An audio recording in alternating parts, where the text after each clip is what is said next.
محرم الحرام میں ایک مومن نے پرچی لکھ کر بھیجی کہ یہ جو ہمارے ہاں دوست احباب، اگر کسی کو بات بری لگے تو مجھے معاف کر دیجئے گا کہ جی جو گانوں کی سروں پر قصیدے پڑھتے ہیں اس بارے میں آپ کیا کہتے ہیں؟ بلکہ ان کا سوال یہ تھا کہ شریعت کیا کہتی ہے؟ میں نے کہا کہ جناب، میں نے امامہ اتارا، سائٹ پہ رکھ دیا، میں نے کہا کہ مجھے مولوی سمجھ کے نہ میری بات سنیے گا، عقل کے پیمانے پر میری بات کو پرکھیے گا، قطعاً میری بات کو مولوی سمجھ کر کے ایک مولوی بات کر رہا ہے یہ نہ سنیے گا، عقل کے پیمانے پر پرکھیے گا میری بات کو۔ کیا کہ لفظ وجود ہوتا ہے، سر اس کا لباس ہوتا ہے، لفظ وجود ہوتا ہے، سر اس کا لباس ہوتا ہے۔ آپ اس لفظ پر جو مرضی سر چڑھا دیں، جو مرضی اتار کے اگلی سر چڑھا دیں، لفظ جو ہوتے ہیں وہ اس کا لباس ہوتے ہیں، لفظ وجود ہوتے ہیں،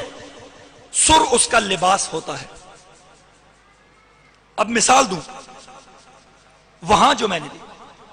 کسی بندے کی شادی ہو، اسی بیٹی بیٹے کی شادی ہو، ہمارے علاقے میں ایسا ہوتا ہے، مجھے یہ بات سمجھانے کی ضرورت نہیں ہے، مہندی کی رسم ہوتی ہے،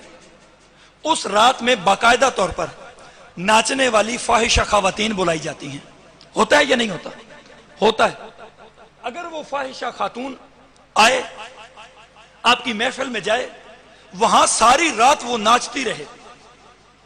ساری رات وہ فاحشہ عورت، وہ بد کردار عورت ناچتی رہے، صبح جب وہ جانے کی تیاری کرے تو جو اس نے لباس پہنا ہوا ہو وہ لباس اتروا کے، ڈرائی کلین کروا کے، اچھا پیک کروا کے دلہن کے باپ کو دے کہ یہ اپنی بیٹی کو پہنا دیجئے گا۔ پہنائے گا وہ باپ جس نے تمام رات اسی لباس میں اس خاتون کو ناچتے دیکھا ہو؟ وہ پہنائے گا وہ لباس، اپنی بیٹی کو پہنائے گا، بلکہ وہ اس دینے والی عورت کا کچھ نہیں چھوڑے گا، اسے اتنا مارے گا۔ اب ذرا سوچئے، خدا را امام برگاہ میں تشریف فرما ہے، میری حیثیت کو چھوڑ دیجئے، اگر میری بات قابل قبول ہوئی تو ذہن میں جگہ ضرور دیجئے گا۔ سوچئے کہ اگر ایک عام شخص ایک غیر عورت، ایک فاحشہ عورت کا اترا ہوا لباس اپنی پاک و پاکیزہ بیٹی کو نہیں پہناتی، تو وہ سر کہ جس پر ہندوستان کی اور بلکہ دنیا کی بد کردار ترین عورتیں ناچی ہوتی ہیں، وہی سریں اٹھا کر کبھی آپ زہرا کے نام پر ایڈجسٹ کر رہے ہیں، کبھی آپ زینب کے نام پر ایڈجسٹ کر رہے ہیں، کبھی آپ حسین کے نام پر ایڈجسٹ کر رہے ہیں۔ ہم بھی بچے تھے، ہم بھی نوجوان تھے، ہم بھی یہاں بیٹھا کرتے تھے، ہم بھی یہاں بیٹھ کر جشن سنا کرتے تھے،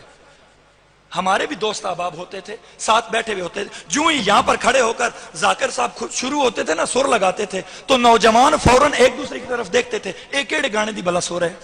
حسین ذہن میں نہیں آتا، زہرا ذہن میں نہیں آتی، علی ذہن میں نہیں آتے، فوراً وہ ذہن میں آتا ہے، وہ کون تھا جس نے یہ گایا ہے، وہ کون سی فلم تھی جس میں یہ گانا تھا۔ آپ ممبر پر آ کر حسین کا درس دے رہے ہیں،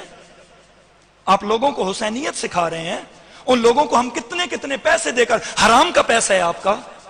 اپنے جیب سے پیسے دے کر اپنے دین میں بگاڑ پیدا کروا رہے ہیں، کیا کچھ نہیں کر رہے؟